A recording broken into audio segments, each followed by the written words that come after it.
Salutations, ici Talentier pour un nouveau rapport de bataille pour Kings of War, 8ème épisode de la campagne Icarius, opposant les salamandres aux ogres sur le scénario butin.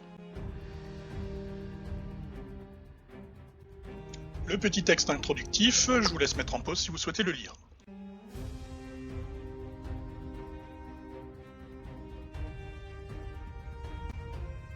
La liste d'armées ogres dirigée par Julien.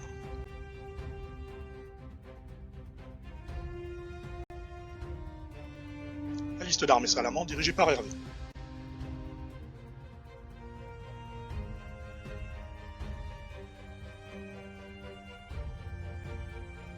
Le champ de bataille, ogres et salamandres se font donc face. 3 pions butins sont déployés sur la ligne centrale, ils représentent les bagages de valeur laissés en arrière par les salamandres.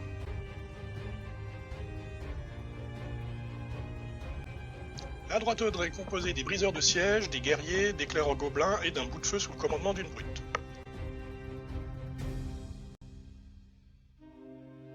Sous les pentes de la montagne, des bombardiers et des briseurs de siège.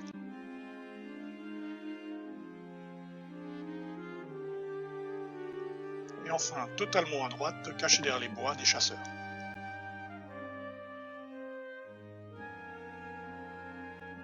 Côté d'Hervé au centre, il a déployé près du vieux portail le seigneur Yugi et ses guerriers salamandres.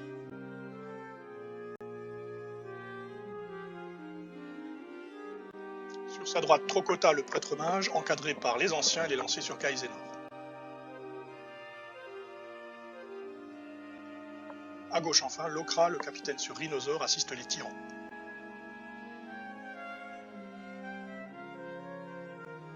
Julien avance prudemment.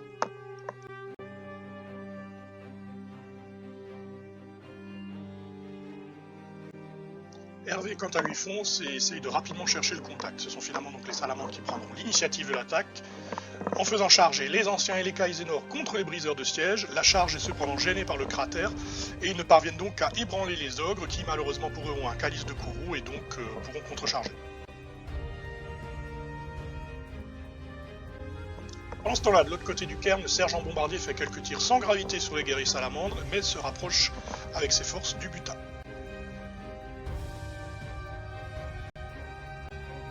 Les gobelins finissent par passer en première ligne et à s'emparer du butin couvert par les briseurs de siège.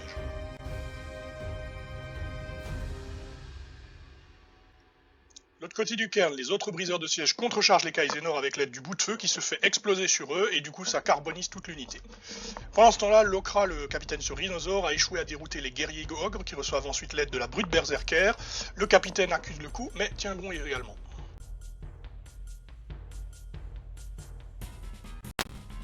Les tyrans se jettent à l'assaut des briseurs de siège également, qui finissent finalement par dérouter.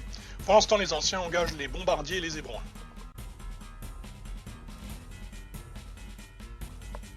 Sur la droite, les salamandres ont réussi à charger les gobelins et à les détruire.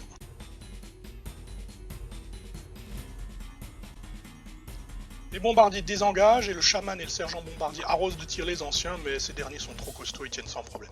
Pendant ce temps-là, plus loin, Lokra réussit à se débarrasser des guerriers ogres et ensuite engagé par la brute berserker qui lui cause de nombreuses blessures, mais encore une fois, le capitaine résiste héroïquement.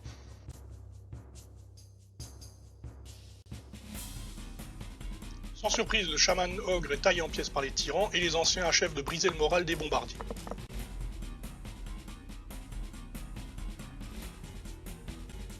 À ce moment-là, ça sent un peu le sapin pour Julien, d'autant que les guerriers salamandres encaissent sans problème la charge des briseurs de siège et que leur contre-attaque est également violente.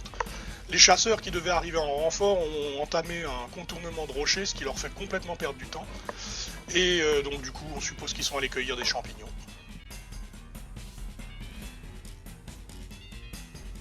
Les salamandres victorieux se reforment, tandis que Yugi tabasse le sergent bombardier.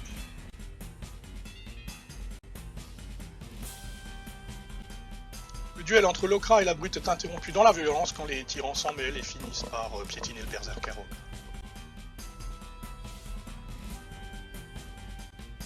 La contrecharge des briseurs de siège n'est pas suffisante pour mettre en déroute les guerriers salamandres qui frappent à leur tour et dispersent les ogres. Plutôt un bon résultat pour Yugi. Les chasseurs refont leur apparition depuis derrière les rochers, mais au vu de la situation, ils vont préférer battre en retraite puisqu'il n'y a plus rien à sauver. Le sergent bombardier lui fait de même et les salamandres restent donc maîtres du terrain.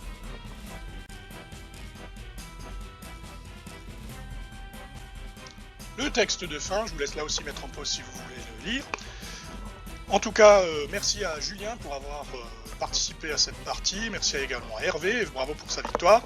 J'espère que cette vidéo vous aura plu. Je vous dis à la prochaine et d'ici là, que les dés vous sourient.